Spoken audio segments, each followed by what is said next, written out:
صلوات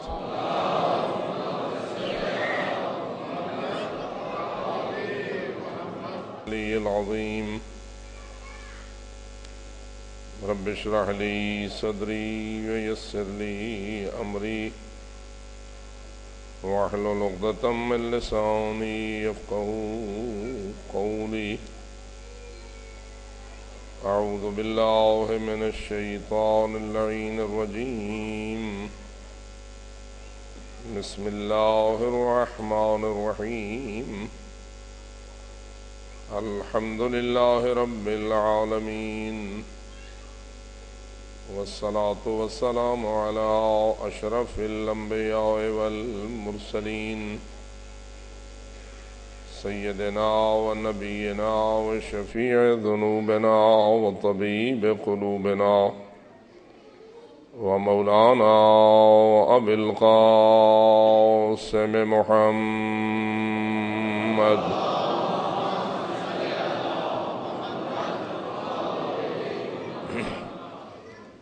والصلاة والسلام على أهل بيته الطيبين الطاهرين المعصومين الغر الميامين المنتجبين المكرمين الذين أذهب الله عنهم الرجس وطهرهم تطهيرا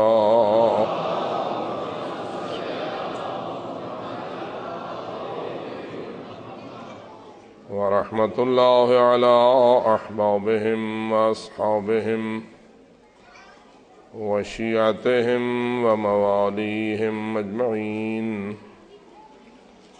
ولعنة الله على أعدائهم وقاتليهم وظالميهم ملعونين من يوم ظلمهم إلى أبد الآبدين أما بعد فقد قال الله تبارك وتعالى في كتابه المبين وخطابه المتين بسم الله الرحمن الرحيم إنما يريد الله ليذهب عنكم الرجس أهل البيت ويطهركم تطهيرا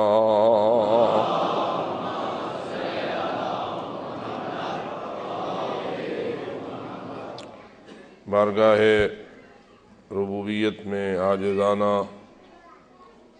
مخلصانہ اور نیازمندانہ التجا ہے بحق محمد و اہل بیت محمد علیہ الصلاۃ والسلام تمام عزاداران آل محمد کی عبادات کو شرف قبولیت نصیب فرمائے۔ جن بزرگان نے عزاداری کے ان مراکز کی بنیاد رکھی، سلسلہ عزاداری کو قائم کیا اور جنہوں نے اس کی بقا اور ارتقاء کے لیے تعاون کیا، آج ہمارے درمیان موجود نہیں۔ خداوند منان ان کی لحدوں کو نور ولایت سے منور فرمائے، برزخ کی منزلیں اہل بیت رسول کی شفاعت کے طفیل ان کے لیے آسان فرمائے، آخرت میں انہیں ہر مرحلے پر نصرت شفاعت آل محمد نصیب فرمائے۔ جو حسنات انہوں نے اپنی زندگی میں انجام دی تھیں، خداوند عالم ان سب کو قبول اور منظور فرمائے، اور جو خطائیں ان سے صادر ہوئی تھیں رب غفور الرحیم ان سب کو معاف فرمائے، جنت کے بلند درجات کا انہیں حقدار بنائے، اور عذاب آخرت سے انہیں اپنی امان عطا فرمائے۔ اس وقت جو لوگ عزاداری شہدائے کربلا کو زندہ و تابندہ رکھے ہوئے ہیں، اس سلسلے میں کوشاں ہیں، اللہ کا دیا ہوا رزق اس راہ پہ خرچ کرتے ہیں، اپنی توانائیاں اس پہ صرف کرتے ہیں، خداوند منان ان سب کو اپنی حفظ و امان نصیب فرمائے۔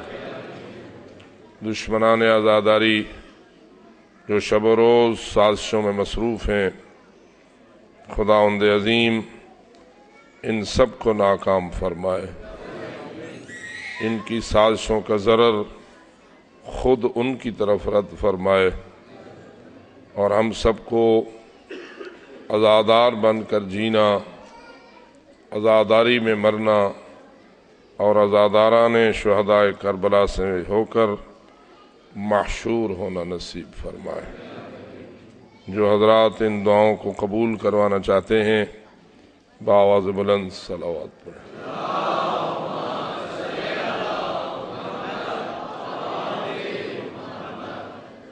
شکر ہے اس رب کائنات کا جو خالق لیل و نہار ہے، جس نے شب و روز کا سلسلہ قائم فرمایا ہے کہ اس سلسلے میں اس نے مختلف ماہ اور مہینے تشکیل دیے ہیں اور سال بنائے ہیں، صدیاں بنائی ہیں۔ انسانی زندگی کی بنیاد اس لیل و نہار پر قائم فرمائی ہے، جس کا نتیجہ یہ ہے کہ اس نے ہر سال قمری کا آغاز محرم الحرام کو قرار دیا ہے۔ ہمارا ایمان ہے کہ اس کائنات میں ساری نعمتیں اس کی طرف سے ہیں، اور وہ اس قدر منعم حقیقی ہے کہ فرماتا ہے لا ان تعدوا نعمت اللہ لا تحصوها، اگر تم اللہ کی نعمتوں کو شمار کرنے لگ جاؤ تو تمہاری طاقتوں کا خاتمہ ہو سکتا ہے، تمہاری توانائیاں تمام ہو سکتی ہیں، لیکن اپنے رب کریم کی نعمتوں کو گننا اس میں تم کامیاب نہیں ہو سکتے ہو۔ جو اس بات پر ایمان رکھتا ہے بآواز بلند صلوات پڑھے۔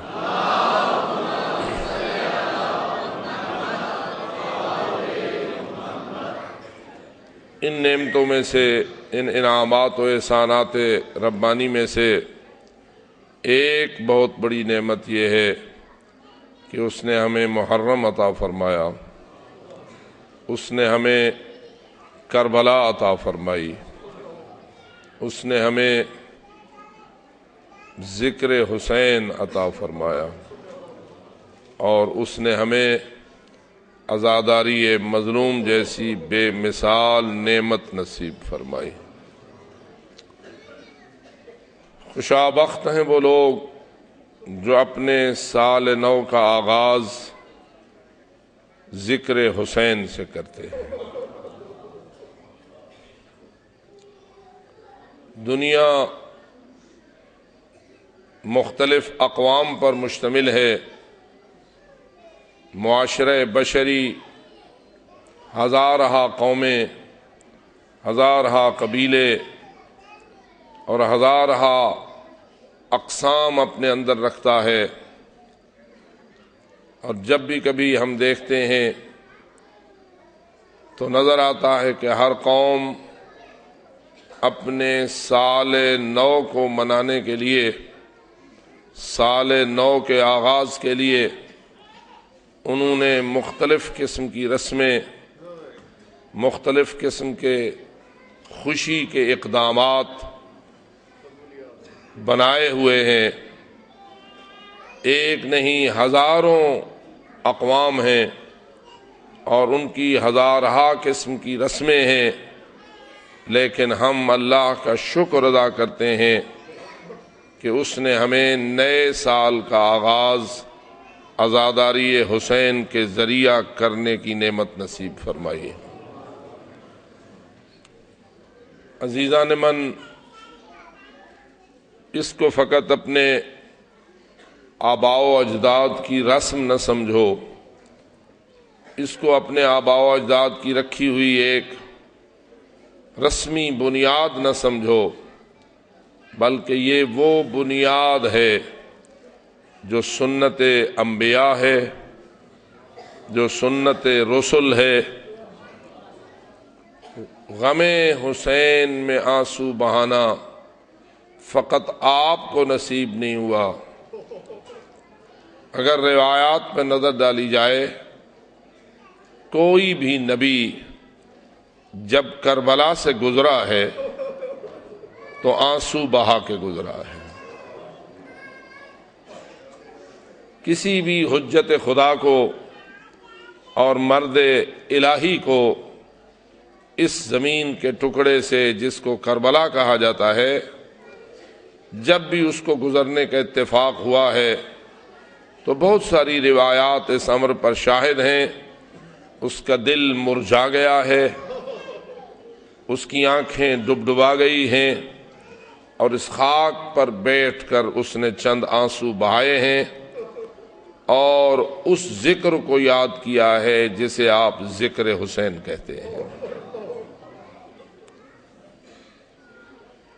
حضرت عیسیٰ ابن مریم گزر رہے تھے کربلا سے۔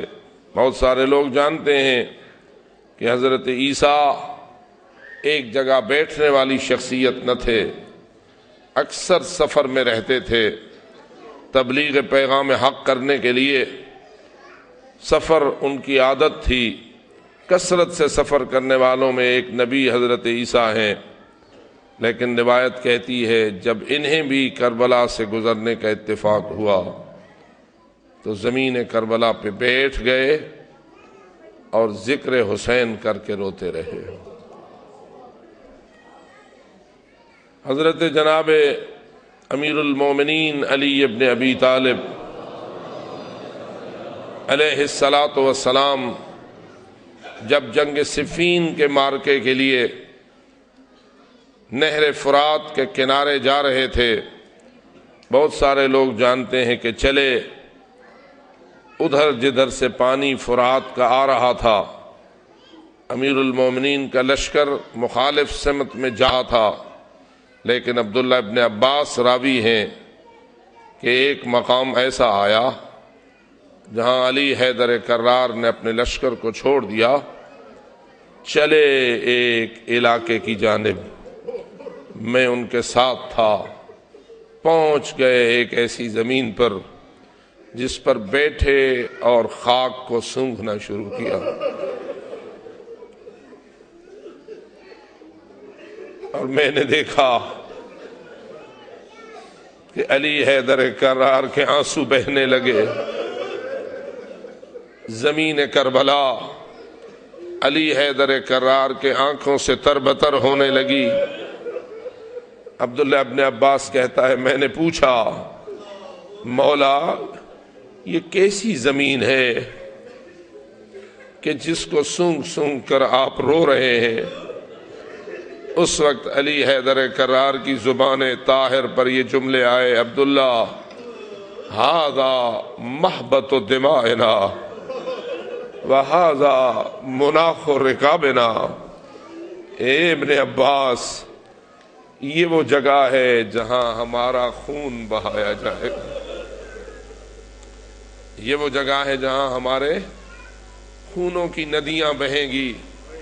ساتھ دوسرا جملہ یہ بھی مشہور ہے، فرمایا ھذا مناخ رکابنا، یہ وہ جگہ ہے جہاں ہمارے قافلے بٹھائے جائیں گے، جہاں ہمارے اونٹ بٹھائے جائیں گے، جہاں ہمارے کاروان اتارے جائیں گے۔ روایت میں ہو یا نہ ہو، امیر المومنین کے ذہن میں تو یہ بات ہوگی کہ یہاں فقط خون نہ بہایا جائے گا بلکہ چادریں بھی چھینے جائیں گی۔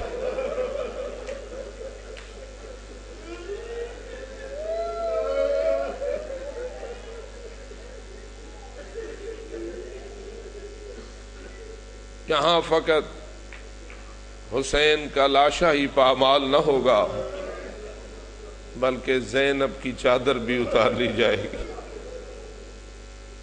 عزیزان من، غم حسین میں آنسو بہانا یہ بہت بڑی سعادت ہے،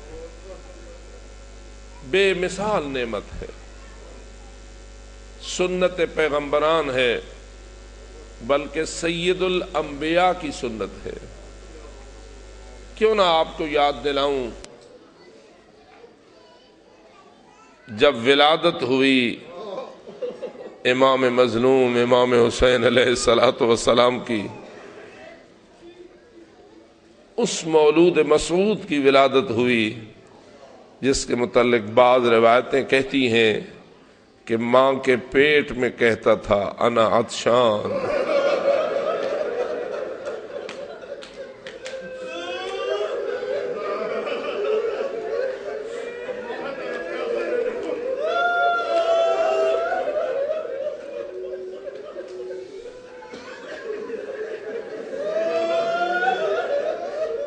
اماں میں پیاسا ہوں۔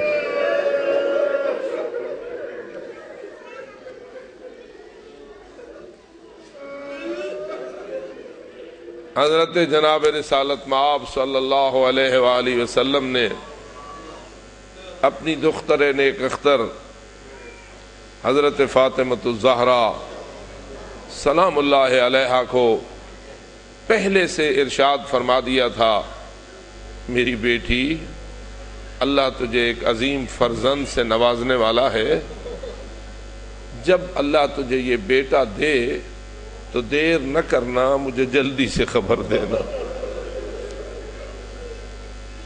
ولادت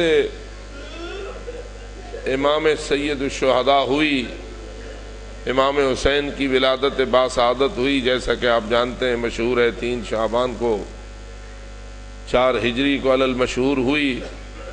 فوری طور پر سید الانبیاء کی خدمت میں اطلاع پہنچائی گئی، جلدی سے چلے رسول آئے اپنی دختر نیک اختر کے دولت قضا پر۔ بی بی نے اپنے فرزند جلیل کو سفید پارچے میں لپیٹا ہوا تھا، بابا کی گود میں حسین کو رکھا۔ روایات کے مطابق سید الانبیاء نے حسین کے دائیں کان میں خود آذان کہی اور بائیں کان میں خود اقامت پڑھی۔ کتنی عظیم ہے وہ آذان جس کا کہنے والا محمد ہے اور جس کا سننے والا حسین ہے۔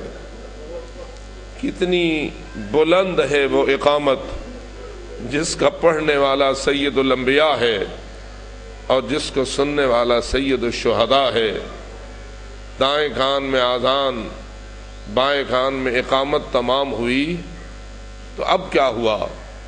زہرا نے دیکھا کہ رسول کی آنکھوں سے آنسو ٹپ ٹپ گرنے لگے۔ بطول عذرا کا یہ دیکھنا کہ سید الانبیاء نے رونا شروع کر دیا ہے، آپ ہی بتائیے، جب اللہ آپ کی کسی بیٹی کو بیٹا عطا فرمائے اور آپ اپنی بیٹی کے گھر جائیں تو توقع اور تمنا ماں کی تو یہی ہوتی ہے نا کہ میرا بابا آیا ہے، مجھے اپنے بیٹے کی ولادت کی مبارک دے گا، مجھے مٹھائی دے گا، مجھے شیرینی دے گا۔ لیکن یہ عجب اتفاق ہے، کائنات کا سردار آیا ہے اور کائنات کی سردار بی بی کو اللہ نے بیٹا عطا فرمایا ہے، لیکن بی بی نے کیا دیکھا؟ آذان و اقامت کے بعد رسول نے رونا شروع کر دیا۔ روایت کہتی ہے کہ بی بی نے پوچھا، بابا آپ نے میرے لخت جگر کو گود میں لے کے رونا کیوں شروع کر دیا ہے؟ تو اس وقت رسول اکرم کی آواز آئی، اے میری دختر، یہ میرے ساتھ جبریل کھڑا ہے جو مجھے یہ بتا رہا ہے کہ اے رسول، تیرے اس فرزند کو شہید کر دیا جائے، تیری اپنی امت تیرے اس بیٹے کو شہید کر دے گی۔ اب آپ خود مجھے بتائیے، جب رسول رو رہے تھے تو زہرا کا کیا حال ہوا ہوگا؟ جس ماں نے یہ سنا کہ میرے بیٹے کو شہید کر دیا جائے گا، اور سن بھی اسی دن رہی ہے جس دن اللہ نے یہ بیٹا عطا فرمایا ہے۔ اور پھر میں یہ بھی سوچتا ہوں، جب رسول روئے ہوں گے، جب زہرا روئی ہوگی، تو کیا جبریل نہ رویا ہوگا؟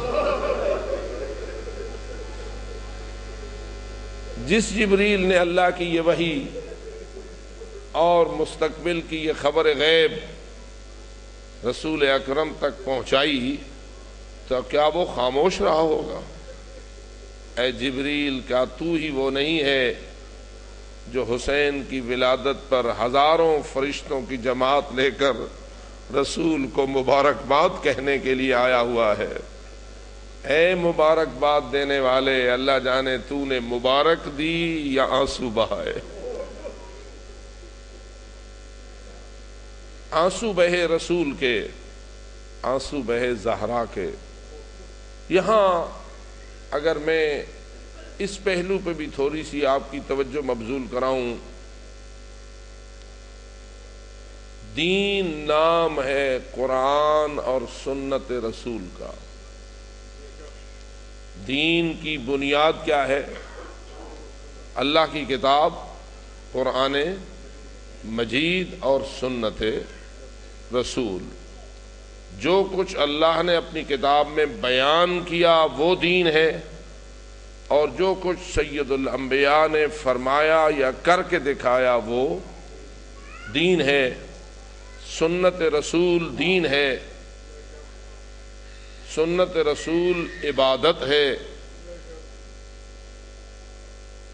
اگر رسول امام مظلوم کی شہادت کے واقعے کے وقوع پذیر ہونے سے پہلے آنسو بہا رہے ہیں غم حسین میں، تو مجھے بتائیے یہ سنت رسول ہوا یا نہ ہوا؟ سنت رسول کو تقسیم تو نہیں کیا جا سکتا، یہ تو نہیں کہا جا سکتا کہ فلاں کام رسول کا سنت ہے اور فلاں کام سنت نہیں، فلاں وقت میں رسول جو کام کرے وہ سنت ہوتا ہے اور فلاں کام میں کرے تو وہ سنت۔ آپ سارے حضرات دیندار اور مسلمان ہیں، فرمائیے رسول دن کو جو عمل انجام دیں وہ سنت ہوتا ہے، تو جو رات کو عمل انجام دیں وہ سنت نہیں ہوتا۔ رسول اپنے گھر میں جو کام کریں وہ سنت نہیں ہوتا۔ رسول اپنی مسجد میں جو کام کریں وہ سنت ہوتا ہے یا نہیں ہوتا؟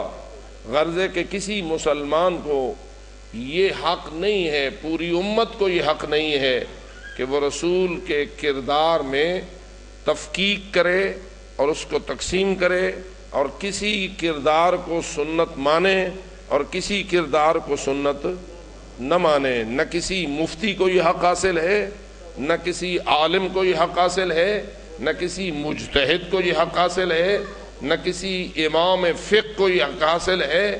چاروں ائمہ ہوں، سارے مل کے اجماع بھی کر لیں تو رسول کی سنت کو تقسیم کرنے کا حق نہ اللہ نے کسی کو دیا ہے اور نہ امت اس کو تسلیم کرنے کے لیے تیار ہے۔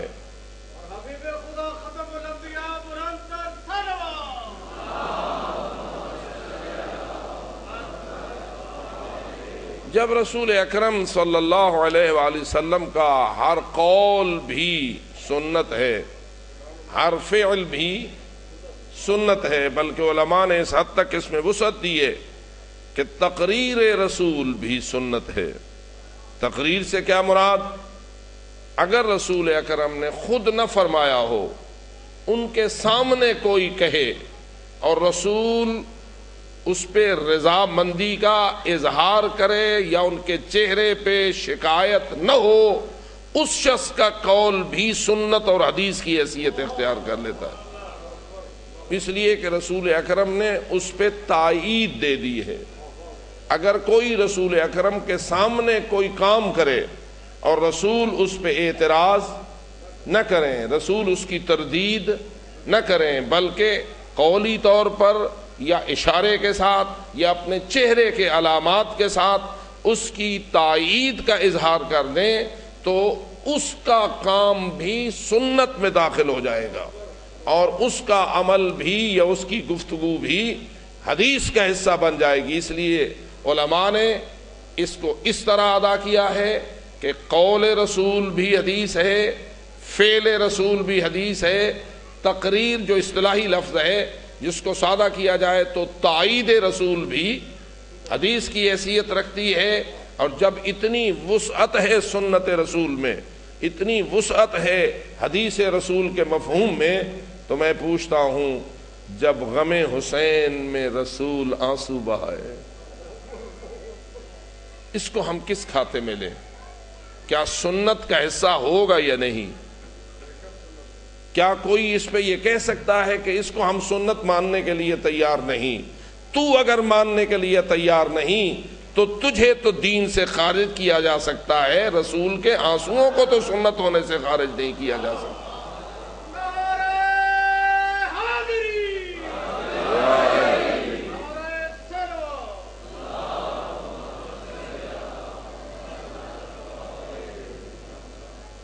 اور یہی وجہ ہے میرے عزیز دوستو، ایک پہلو یہ بھی ہے کہ رسول اکرم کا یہ گریہ، رسول اکرم کا یہ آنسو بہانا واقعہ کربلا کے بعد ہے یا واقعہ کربلا سے پہلے ہے؟ ابھی حسین کی گردن پہ خنجر چلا نہیں، ابھی امام مظلوم درجہ شہادت پہ فائز نہیں ہوئے، ابھی تو وہ پہلا دن ہے کہ ماں کی گود میں آئے ہیں۔ زندگی ہے امام حسین کا جو دنیا میں ان کو نصیب ہونی ہے، اس زندگی دنیاوی کا امام حسین کے لیے پہلا دن ہے، اور واقع کربلا ہونا ہے 57 سال بعد 61 ہجری میں۔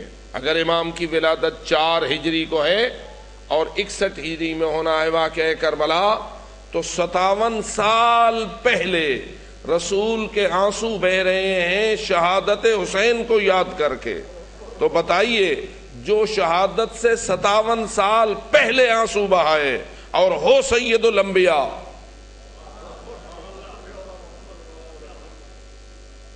تم اس کو نہیں دین سے خارج کر سکتے، تو جو بدن کے پامال ہونے کے بعد روئے، جو غم حسین کو شہادت کے وقوع پذیر ہونے کے بعد منائے، اس کو تم کیسے بدعت ہونے کی بات کر سکتے ہو؟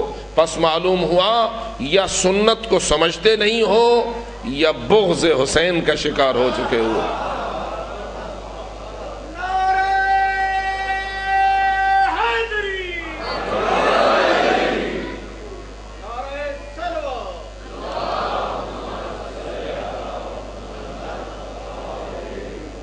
العیاذ باللہ، خدا 1000 بار پناہ دے کہ کسی دل میں بغض حسین آ جائے۔ یاد رکھ، بغض حسین ایک شخصیت کا بغض نہیں، ایک ہستی کا بغض نہیں، بغض حسین کا دوسرا نام بغض اسلام ہے۔ بغض حسین کا دوسرا نام بغض دین ہے، بغض حسین کا دوسرا نام بغض قرآن ہے، بغض حسین کا دوسرا نام بغض رسالت ہے، اور بغض الہی ہے۔ اللہ سے بغض رکھتا ہے وہ شخص جو حسین سے بغض رکھتا ہے۔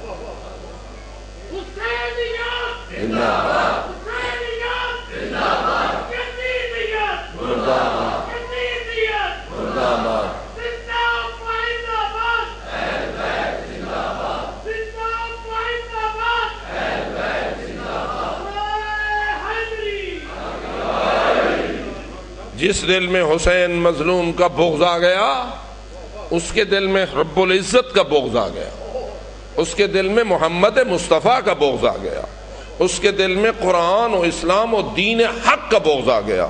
اب وہ لاکھوں نمازیں پڑھے، لاکھوں حجیں کرے، خانہ کعبہ کا اربوں مرتبہ طواف کرے، تو کعبہ اس پہ لعنت تو کر سکتا ہے، وہ کبھی رحمت کا مستحق نہیں ہو سکتا۔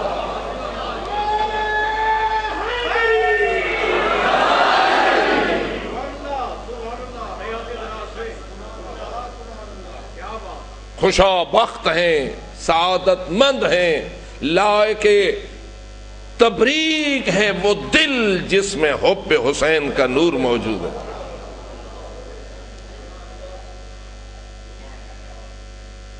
معمولی نعمت الہی نہیں، غیر معمولی انعام ربانی ہے جو دل حب کربلا سے سرشار ہے، جس دل میں حب آل محمد کا نور موجود ہے۔ یہی تو وجہ ہے رسول اکرم کوئی مبالغہ آرائی نہیں کرتے۔ کیا خیال ہے رسول اکرم کبھی چھٹانک کو سیر بناتے ہیں؟ کبھی 1 کلو کو من اور ٹن بنا کر بولتے ہیں؟ تو اور میں تو شاید، شاعر اور ذاکر تو شاید کسی چیز کو بڑھائے، کسی چیز کو گھٹائے، جو کم ہو اس کو بڑھا دے، جو زیادہ ہو اس کو گھٹا دے۔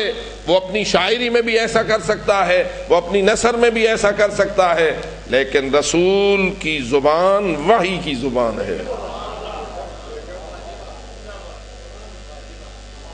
کبھی ان کے گفتگو میں مبالغہ نہیں ہوتا، بالکل حق، سچ، صحیح تولتا ہے اور بولتا ہے۔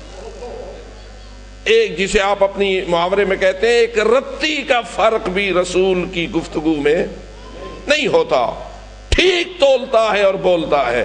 اور جب کہتا ہے ضربت علی یوم الخندق افضل من عبادت الثقلین، مبالغہ نہیں کر رہا ہوتا، حقیقت بیان کر رہا ہوتا ہے۔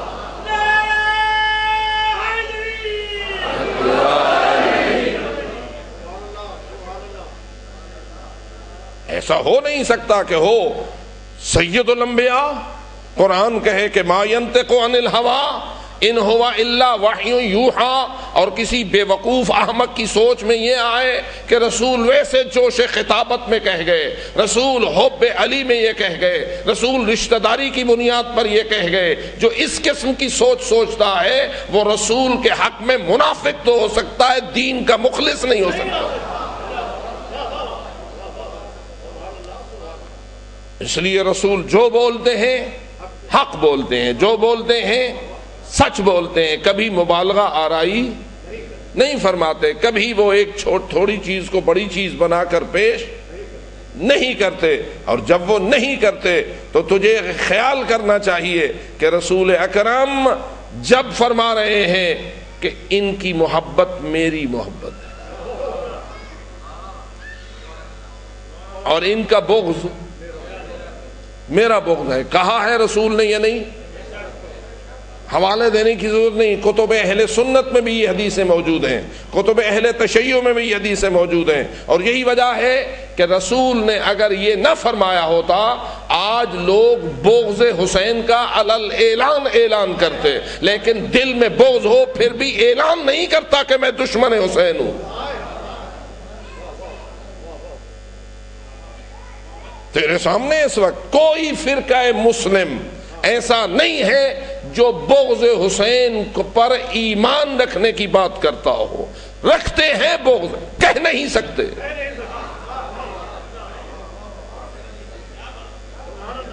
زبان پہ یہ بات نہیں لا سکتے۔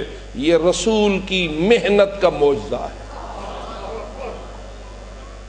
یہ رسول اکرم کی محنتوں کا معجزہ ہے۔ اللہ نے کچھ اس انداز سے رسول اکرم کو یہ تعلیم دیا کہ تو نے ان ہستیوں کے بارے میں اتنا بیان کرنا ہے، اتنا بیان کرنا ہے، اتنا بیان کرنا ہے کہ 1400 سال بعد بھی جب سب کچھ چھپ جائے حب حسین نہ چھپ سکے۔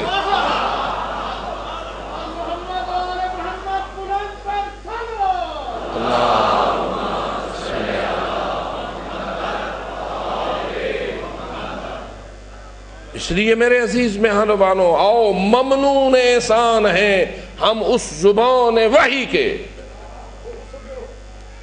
جنہوں نے اتنا بیان کیا ہے، اتنا بیان کیا ہے، معلوم ہوتا ہے کہ رسول آل محمد کا قصیدہ گو بن کے آیا تھا۔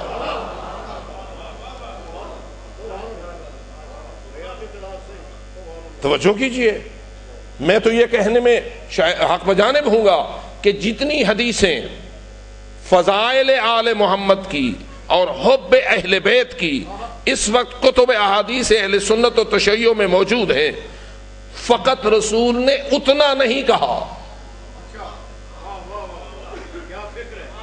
فقط اتنے جملے نہیں ہیں جو رسول نے فرمائے اور 100% جو کچھ رسول نے فرمایا وہ نقل ہو کے آپ تک پہنچ گیا، نہیں، رسول نے 1000 فرمائے ہوں گے، آپ کے پاس شاید 100 بھی مشکل سے پہنچے ہوں۔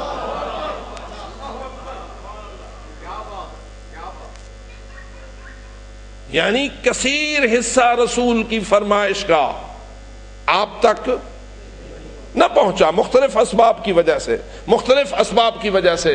کتنا خوبصورت جملہ ہے کسی شخص کا، کہا یا علی تیری بھی عجیب قسمت ہے، دشمنوں نے تیرے فضائل کو دشمنی کی وجہ سے چھپایا، دوستوں نے تیرے فضائل کو ڈر کی وجہ سے بیان نہ کیا، پھر بھی تیرا آفتاب اتنا چمکتا ہے۔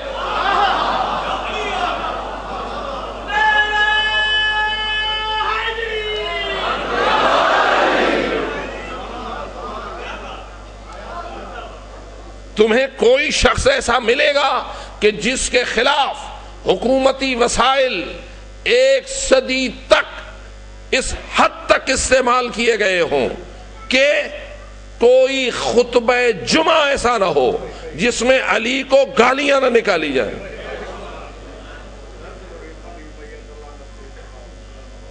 معمولی بات نہیں ہے۔ آپ تو کبھی کبھی ویسے غصے میں آ کے بس لعنت اور چھٹی، اس پہ تھوڑی سی تحلیل کیجئے۔ آج کل میڈیا کا زمانہ ہے یا نہیں؟ میڈیا کرتا کیا ہے؟ جس چیز کو ہائی لائٹ کرنا چاہے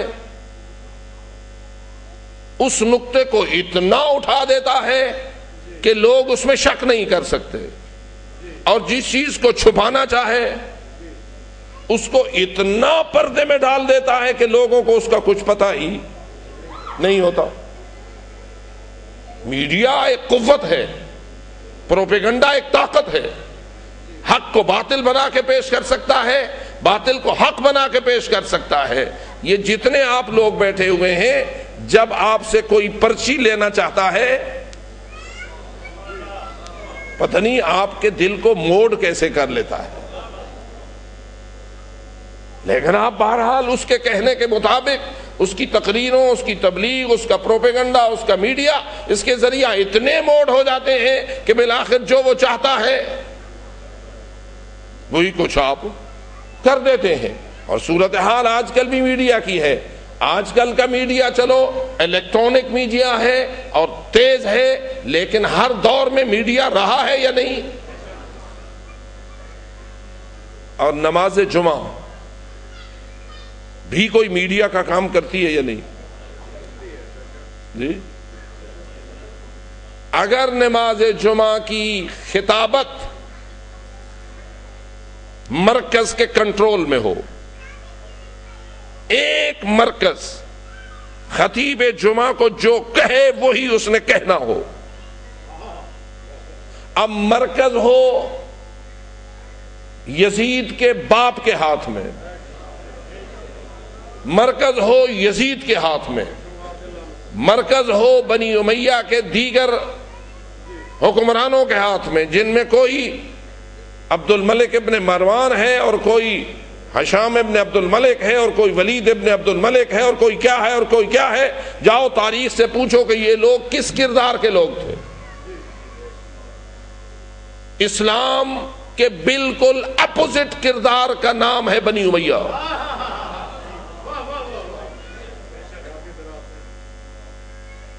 اور انہوں نے یہ پالیسی بنائی کہ کوئی خطیب جمعہ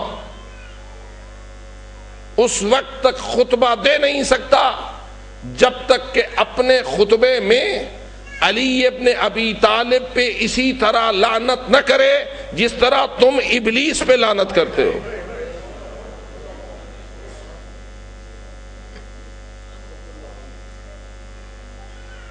اب آپ خود سمجھیے، خطبہ جمعہ میں علی پر تبرہ کرنے کے لیے وہ علی کا کوئی کردار لوگوں میں پھیلاتے ہوں گے یا نہیں کہ علی لائق تبرہ سمجھا جائے؟ فقط خطبے کے اندر بیٹھ کر دو جملے تبرے کے استعمال کر کے بات ختم نہیں ہوتی ہوگی، بلکہ وہ اپنی پوری گفتگو صبح و شام دن رات اپنے درس، اپنی بیٹھک، اپنے سارے گفتگوؤں میں علی حیدر کرار کے خلاف بناوٹی اس قسم کا گھٹیا کردار بیان کرتے ہوں گے، جس کا نتیجہ یہ نکلتا ہوگا کہ لوگوں میں علی خدا نہ خواستہ ایک بد کردار اور ایک بدمعاش صفت انسان کے طور پر پہچانا گیا ہوگا۔ اور یہی وجہ ہے کہ ایک روایت اس حد تک پہنچ جاتی ہے کہ جب علی کی شہادت ہوئی اور اس کی خبر شام میں پہنچی تو کسی نے پوچھا کہ کس حالت میں مارا گیا، تو جواب میں کہا کہ حالت نماز میں، تو وہ یہ کہنے پہ مجبور ہوا کہ علی تھے۔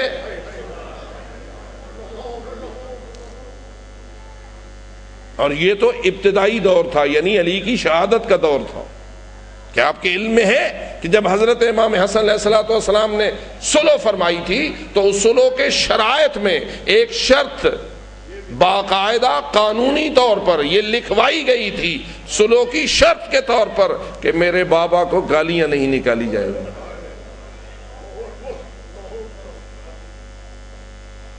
اور یہی وجہ ہے کہ جب موقع آیا تو صلح پر دستخط کرنے والے نے یہ کہہ دیا کہ یہ سب شرائط میرے پاؤں کے نیچے ہیں، میں نے تو فقط تم پر حکومت کرنے کے لیے یہ سارا سلسلہ بنایا تھا۔ اب توجہ کریں، اور جب اس قسم کی پالیسی کسی مولوی صاحب کی نہیں، کسی مسجد کے مفتی کی نہیں، کسی ایک گروہ کے پارٹی کے سربراہ کی نہیں، مرکز کے حکمران کی ہے۔ اور یہ پالیسی ایک دو دنوں کے لیے نہیں، ایک دو سالوں کے لیے نہیں، ایک دو مہینوں کے لیے نہیں، ایک صدی کے قریب عرصے تک اس پالیسی پہ عمل ہوتا ہے۔ اب بتائیے امت مسلمہ میں علی کی حیثیت کیا بن جانا چاہیے تھی؟ اسی لیے کہنے والوں نے کہا علی تیری عظمت کو سلام ہے کہ تھوکنے والوں نے تجھ پر جتنا تھوکا وہ سارا ان کے منہ پہ پڑا، اور تیرا آفتاب جتنا پہلے چمکتا تھا آج بھی چمک رہا۔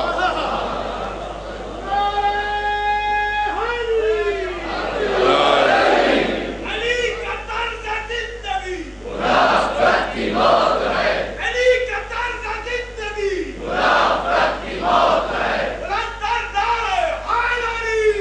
یا علی۔ قابل غور نقطہ یہ ہے کہ آفتاب عظمت حیدر کس کے صدقے آج تک چمک رہا ہے؟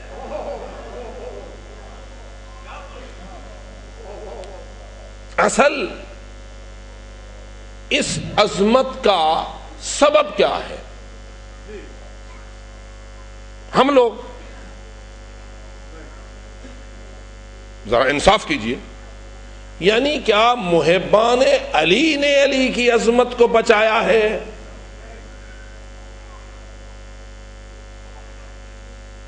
ہم تو بیچارے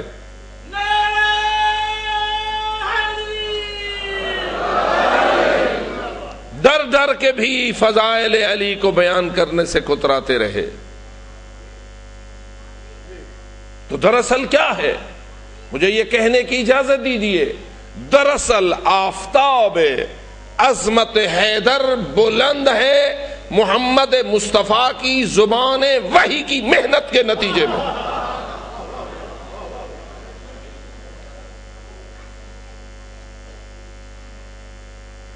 کبھی بھی ہمیں سید الانبیاء کے احسان کو نہیں بھولنا چاہیے۔ کبھی ہاتھ بلند کر کے علی کی فضیلت کو بیان کیا، کبھی دوش پہ چڑھا کے علی کی فضیلت کو واضح کیا، اور کبھی آنسو بہا کے حسین کی فضیلت کو روشن کیا۔ یہ تو وہ حکیم جانتا ہے کہ کس کس حکیمانہ انداز سے میں نے ان ہستیوں کی محبت کو پھیلانا ہے اور ان کی عظمت کو پہنچانا ہے، ان کی تعریف کو لوگوں کے سامنے اجاگر کرنا ہے۔ یہ کوئی بات ہوئی کہ یا رسول اللہ بچے زمین پہ گرتے رہتے ہیں، پوتے گرتے رہتے ہیں، نواسے گرتے رہتے ہیں، بڑی شخصیتیں جب اپنے کاز کے لیے مصروف عمل ہوتی ہیں، تقریر اور خطابت فرما رہی ہوتی ہیں، تو ان کا کوئی بیٹا، ان کا کوئی پوتا، ان کا کوئی نواسا اگر مجمع کے آخری حصے میں تھوڑا سا گر جائے اور رونے لگ جائے تو خطیب خطبے تو نہیں چھوڑتے۔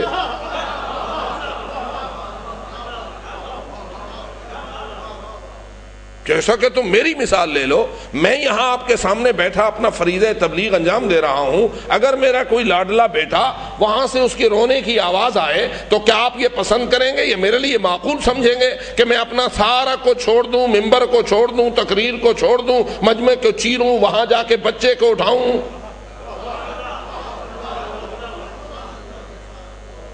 آپ یہ بات معقول سمجھیں گے؟ میں اپنی تقریر کو روک دوں، آپ کو کہوں ہٹ جاؤ ہٹ جاؤ ہٹ جاؤ، میرا بیٹا رو رہا ہے، میرا بیٹا کیوں رو رہا ہے؟ آپ کہیں گے مولانا صاحب بچے روتے رہتے ہیں، جس کام میں آپ مصروف عمل ہیں وہ کوئی چھوٹا کام ہے، آپ اس کام کو مکمل کریں۔ بچے کو میں چپ کرا لوں گا، بچے کو کوئی اور اٹھا لے گا، اس کو مٹھائی دے دے گا، اس کو ٹافی دے دے گا، آپ اپنے تبلیغ حسینیت کے فریضے کو انجام دیں۔ اتنا بڑا کام اتنے چھوٹے مقصد کے لیے؟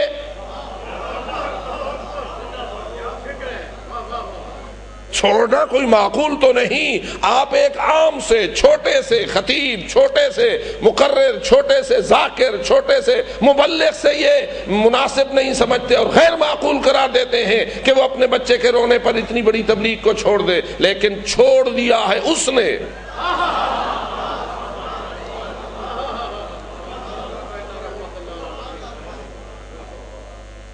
کہ ساری کائنات بھی اگر اپنے فضائل و کمالات سمیت جمع ہو جائے تو محمد مصطفیٰ کے ایک بال کا بڑا مقابلہ بھی نہیں کر سکتے۔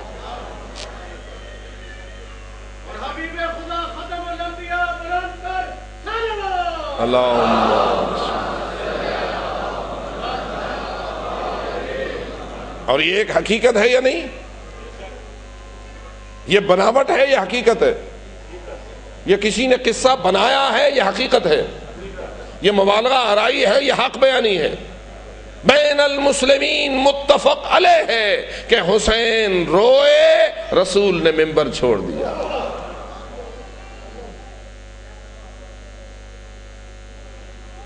یا رسول اللہ، چلو آپ کو بہت پیارا لگتا ہے حسین، تقریر تھوڑی سی روک لیں، پچھلے حصے کے کسی صحابی سے کہہ دیں، او صحابی میرا بچہ رو رہا ہے، ذرا اٹھ کو اٹھا لو۔ یہ تو کوئی طریقہ نہیں کہ ممبر چھوڑ دو، مجمع چیرو۔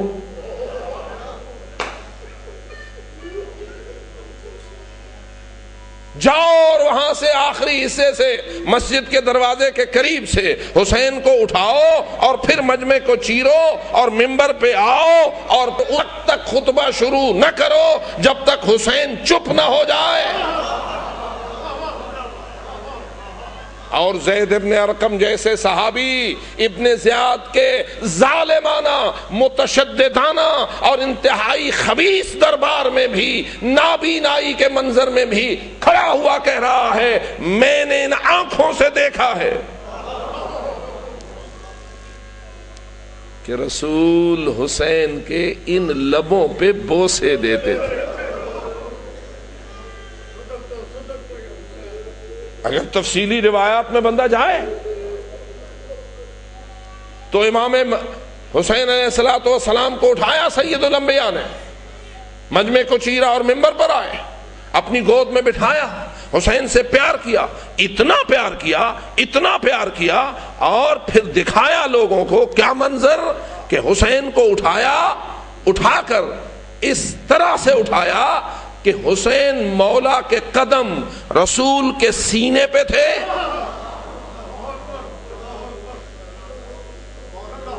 اور حضرت حسین کے لبوں پہ بوسے پہ بوسہ دے رہے ہیں۔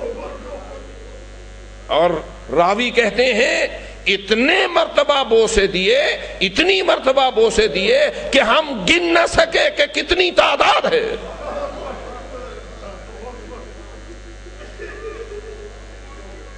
داناؤں اور عقل مندوں سے سوال ہے،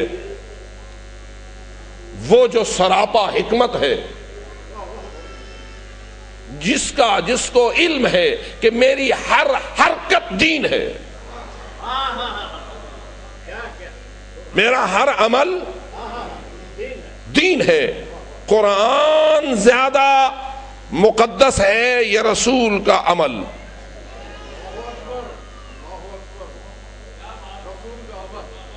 غور کرو، قرآن کی کس آیت کی آپ اطاعت کو چھوڑ دیں گے؟ ہر آیت کی اطاعت ہم پر واجب ہے یا نہیں؟ قرآن کی ہر آیت ہمارے لیے دین کی حیثیت رکھتی ہے یا نہیں؟ اور رسول کا کون سا عمل ہمارے لیے دین کی حیثیت نہیں رکھتا؟ رسول کے کس کردار کی اطاعت ہمارے اوپر واجب نہیں ہے؟ تو اپنے اس تقدس کے حوالے سے جتنا قرآن مقدس اتنا رسول کی سنت مقدس، جتنا قرآن واجب الاطاعت اتنا ہی رسول کی سنت واجب الاطاعت۔ اور جن لوگوں نے اپنے مذہب کا نام اہل السنت رکھا ہوا ہے وہ تو اس میں شک کی کرنے کی گنجائش نہیں رکھتے۔ اور جب یہ صورتحال ہے تو کم از کم اس بات پر غور کرنے کی تو ضرورت ہے کہ رسول نے اتنا بڑا اقدام جو مولا حسین کے بارے میں کیا، یہ فقط ایک بیٹے کا پیار تھا؟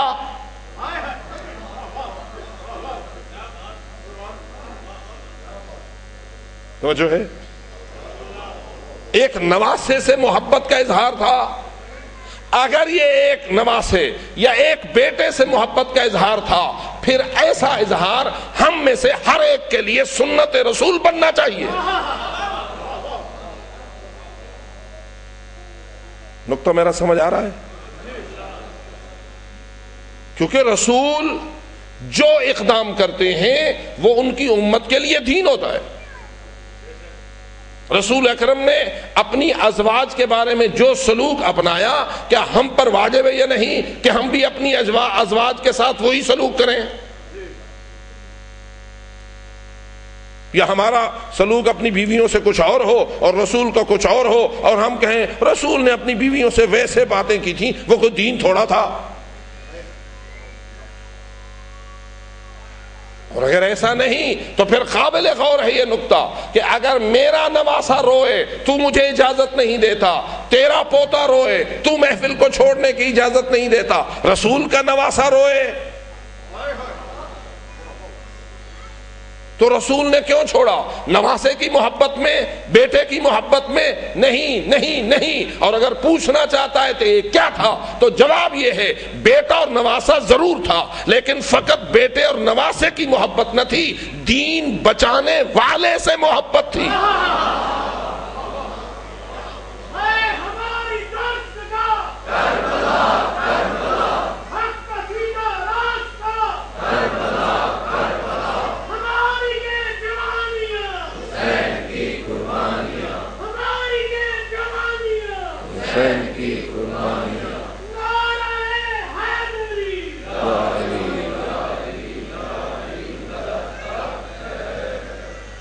ایک بخت ہیں وہ لوگ جن کے دلوں میں حسینیت کا نور موجود ہے۔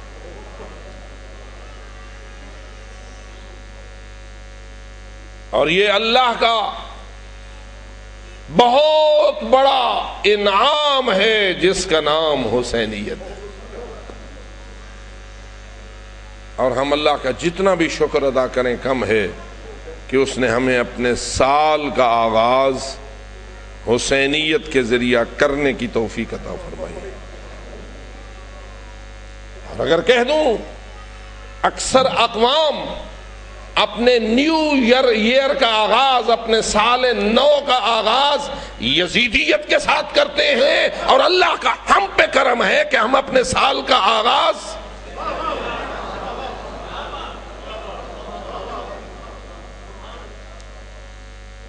رقص و سرود، شراب و شباب اور اس قسم کی گندی حرکتیں جن کے تذکرے سے اخبارات بھرے ہوئے ہیں، مغرب و مشرق و شمال و جنوب کے لوگ جب اپنے نئے سال کا آغاز کرتے ہیں، مجھے اس سے بات نہیں ہے کہ وہ کون ہے اور کس قبیلے سے تعلق رکھتے ہیں، جو کوئی بھی ہے، چین میں ہے یا جاپان میں ہے، کینیڈا میں ہے یا امریکہ میں ہے، برطانیہ میں ہے یا ڈنمارک میں ہے، جہاں کوئی بھی اپنے سال کا آغاز رقص و سرود و شراب و کباب و اس قسم کے گند و خرابے سے کرتا ہے، وہ یزیدیت کے ذریعے اپنے سال کا آغاز کرتا ہے، مبارک ان کو۔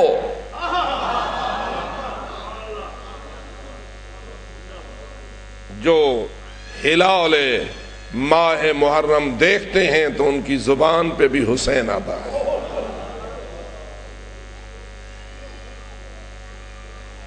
اور ان کے کردار میں بھی حسینیت اجاگر ہوتی ہے۔ یہاں مجھے یہ کہنے کی اجازت دیجیے، حسینیت فقط لفظ نہیں،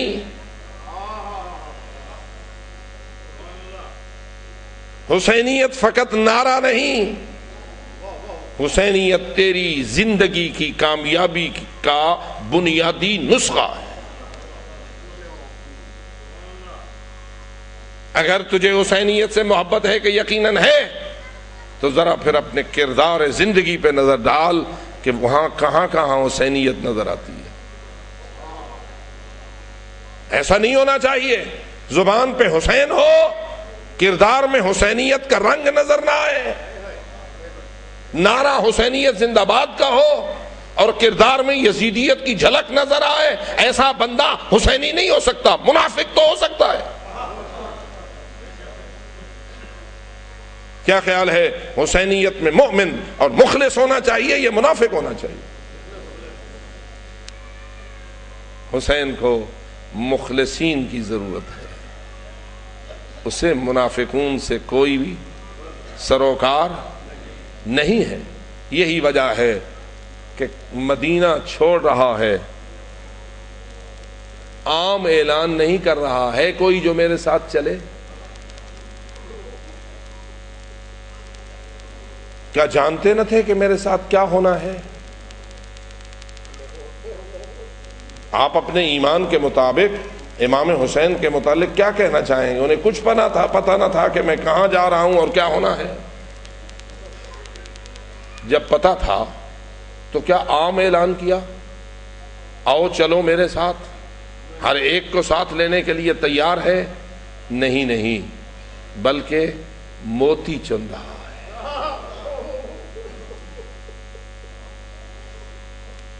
ڈھونڈ ڈھونڈ کے لے آ رہا ہے ان کو جو اس کی کربلا کے لائق ہے۔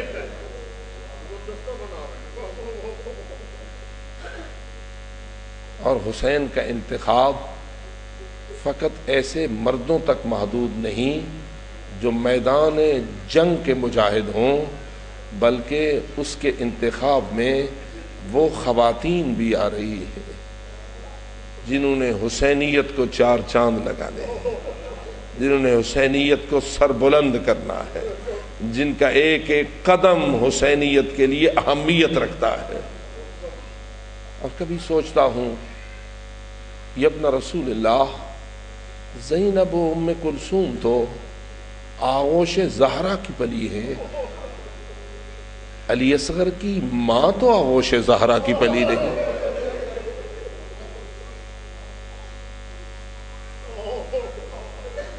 بی بی ام رباب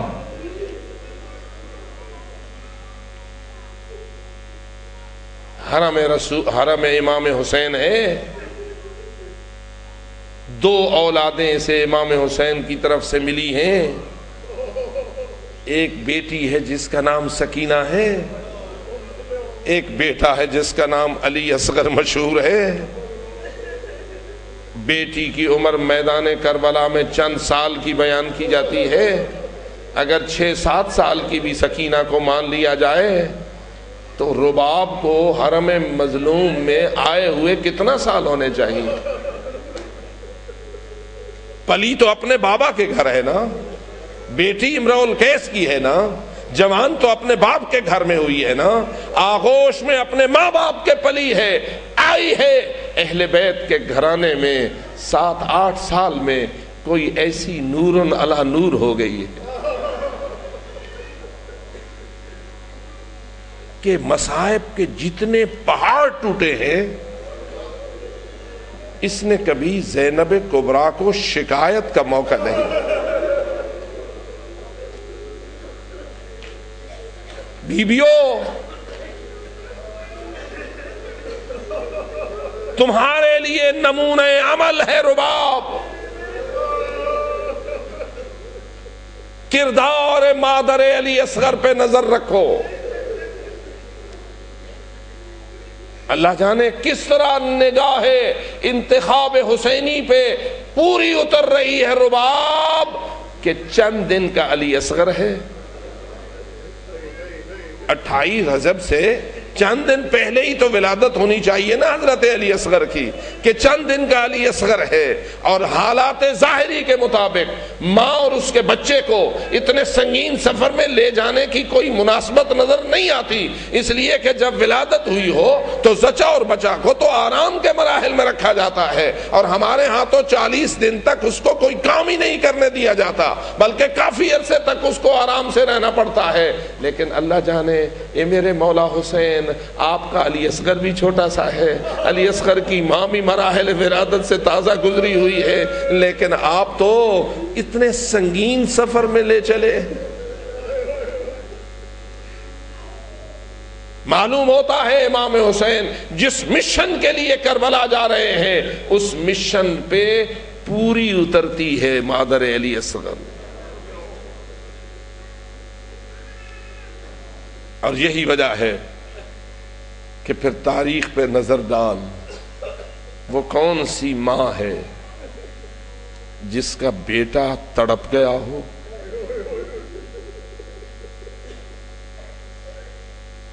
جس کا شوہر سمے اسپاں سے پامال ہو گیا ہو، جس کا پورا گھرانہ میدان کربلا میں ذبح ہوا پڑا ہو، اور پھر اس بیوی کی ہاتھوں میں رسیاں ڈال دی جائیں.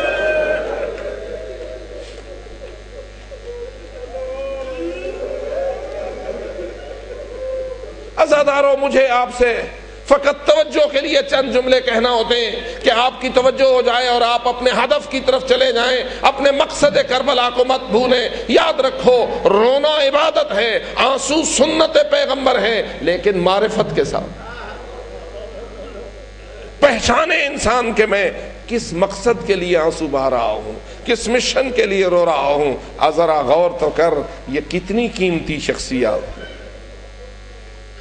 اللہ جانے وہ وقت کتنا عجیب ہوگا جب مظلوم کے سامنے بیویاں اپنے اپنے گھروں کو چھوڑ کر ان اونٹوں کی طرف جا رہی ہوں گی جو محمل کے طور پر تھے، اور ان پہ سوار ہو کر ان بیویوں نے پہلے مکہ اور پھر کربلا کی طرف رخ کرنا تھا، اور بیٹھے ہیں کرسی پہ فرزند رسول، اور پردوں میں لپٹی ہوئی بیویاں اپنے اپنے کمروں سے اور اپنے اپنے گھروں سے نکل کر چل رہی ہیں محمل ایک اونٹ کی جانب، اور حسین اپنے علم امامت سے دیکھ رہے ہیں کون کون ہے، کدھر لے جا رہا ہوں.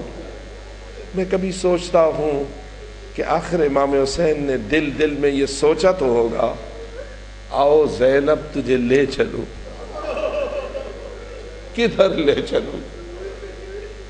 جہاں اکبر مارا جائے گا، جہاں عباس شہید کر دیا جائے گا، جہاں قاسم، جہاں انو محمد، جہاں سارا خاندان تیرا لاشوں میں بدل جائے گا، اور بالآخر تجھے یہ بھی سننا پڑے گا، الا قتل الحسین بکربلا، الا ذبح الحسین بکربلا.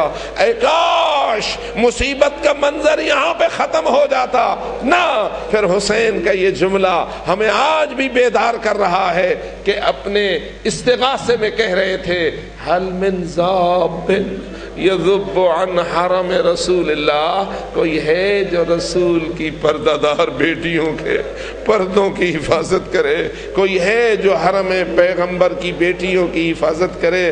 عزاداروں معلوم ہوا وہاں اگر کہا تھا تو فقط وہاں نہ جانتے تھے، ابتدا سے جانتے تھے کہ ہونا کیا ہے اور میں کس کو کدھر لے جا رہا ہوں اور کس کی ذمہ داری کیا ہے اور کس کا کردار کیا ہے اور کیا وہ اپنے کردار پہ پوری اترے گی یا نہیں اترے گی۔ پس معلوم ہوا انتخاب حسینی کوئی معمولی چیز نہیں ہے۔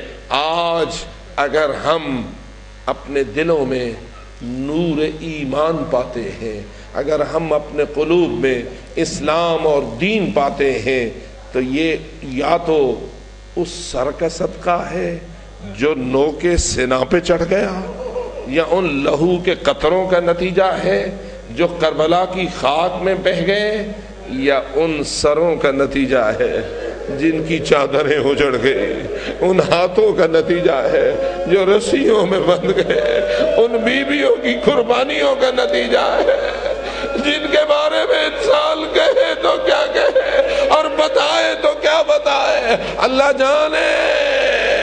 بس ایک آخری جملہ، جب علی حیدر کرار کی ریش اطہر ان کے سر کے خون سے خضاب ہو چکی تھی اور زہر ابن ملجم نے مولا کے چہرے کو زرد کر دیا تھا اور آخری وقت قریب آ رہا تھا، اور امام نے اپنی وصیت کے لیے اپنے اہل و عیال کو جمع کیا، حسن آئے، حسین آئے، عباس آئے، محمد ابن حنفیہ آئے، تو اس کے بعد اپنی بیٹیوں کو بلایا۔ روایت کہتی ہے زینب کبریٰ آئی، امام نے زینب کے ہاتھوں کو پکڑا، اپنے سینے پہ رکھا، ہاتھ پہ ہاتھ رکھ دیا۔ حضرت زینب کبریٰ نے جب سینے پدر پہ اپنا ہاتھ رکھا تو ایک بات پوچھنا چاہیے، کہا بابا مجھے ام ایمن نے کچھ خبریں سنائی ہیں، میں چاہتی ہوں آپ سے اس کی تصدیق کراؤں، کیا ام ایمن نے سچ کہا ہے؟ جب کہا ہاں ام ایمن نے کیا سچ کہا ہے یا نہیں؟ اب علی جانتے تھے کہ ام ایمن نے زینب کو کیا بتایا ہے۔ اس وقت کہا اے میری بیٹی زینب، جو کچھ ام ایمن نے کہا ہے سچ ہے۔ اشارہ صبر کی طرف تھا، یہی کوفہ ہوگا، تو قیدی ہوگی، اس مجمع میں تجھے آنا ہوگا۔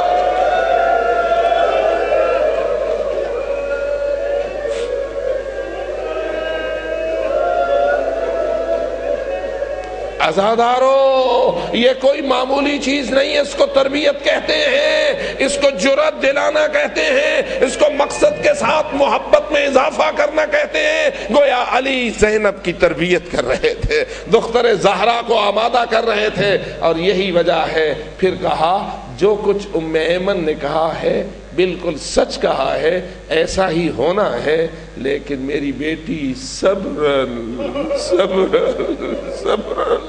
ان معاملات کو صبر سے نبھانا ہوگا، ان تمام مصائب کا مقابلہ صبر سے کرنا ہوگا۔ اللہ جانے اس وقت تو علی نے یہ جملے فرمائے تھے، اور اس وقت زینب کبریٰ کا کیا حال ہوگا جب بازار کوفہ تھا، دربار کوفہ تھا، دختر زہرا تھی، رسیوں میں بندھی ہوئی، اونٹوں پہ چڑھائی گئی اور گزر رہی تھی کوفہ کے بازار سے، اور قریب ہی تھا نا روضہ امام امیر المومنین، کوفہ بھی کی زیارت بھی کر چکے ہوگے اور نجف اشرف کو بھی پہچانتے ہو۔ اس وقت شاید زینب کبریٰ اپنے بابا کی تربت کی طرف رخ کر کے کہتی ہوتی، بابا میں تیری نصیحت میں عمل کر رہی ہوں، میں آپ کی ہدایت میں عمل کر رہی ہوں، صبر کر کے جا رہی ہوں۔ عزادارو، یہی کہنا چاہتا تھا، ہمارے دلوں میں جو نور ایمان ہے، ہمارے اندر جو شرافت و دیانت ہے، ہمارے اندر جو اخلاق حسنہ ہے، یعنی ہمارے اندر جو بھی کوئی نیکی اور خوبی موجود ہے، یہ ان ہاتھوں کا صدقہ ہے جو رسیوں میں بندھ گئے، ان بالوں کا صدقہ ہے، جو درباروں میں کھول لیے گئے، جو بازاروں میں کھول دیے گئے، اور بی بی ہمارے ہدایت کے لیے اور ہمارے دین کی بقا کے لیے ان سنگین مراحل کو نبھاتے ہوئے کبھی ابن زیاد کی پیشیاں دیتی رہی اور کبھی یزید کے سامنے قیدی بنا کے کھڑی کی جاتی رہی۔ ان تمام صدموں سے گزری ہے دختر زہرا، اور ان تمام صدموں سے گزرے ہیں تمام شہداء و اسرا، اور آج ہمارے لیے مقصد دین کا تحفظ فرمایا ہے۔ لہذا آنسو سچا وہ ہے کہ جو فقط رحم کھاتے ہوئے نہیں روتا، اپنا محسن سمجھتے ہوئے روتا ہے، اپنے اوپر عظیم احسان سمجھتے ہوئے روتا ہے۔ خداوند تعالی ہمیں اس انعام اور اس احسان ربانی کی صحیح معرفت اور اس کی صحیح اطاعت کی توفیق عطا فرمائے۔ الا لعنت اللہ علی القوم الظالمین وسیعلم الذین ظلموا ای منقلب ینقلبون۔ خداوندہ ہماری اس عبادت کو شرف قبولیت نصیب فرما۔ مومنین اور مومنات جتنے تشریف لائے ہیں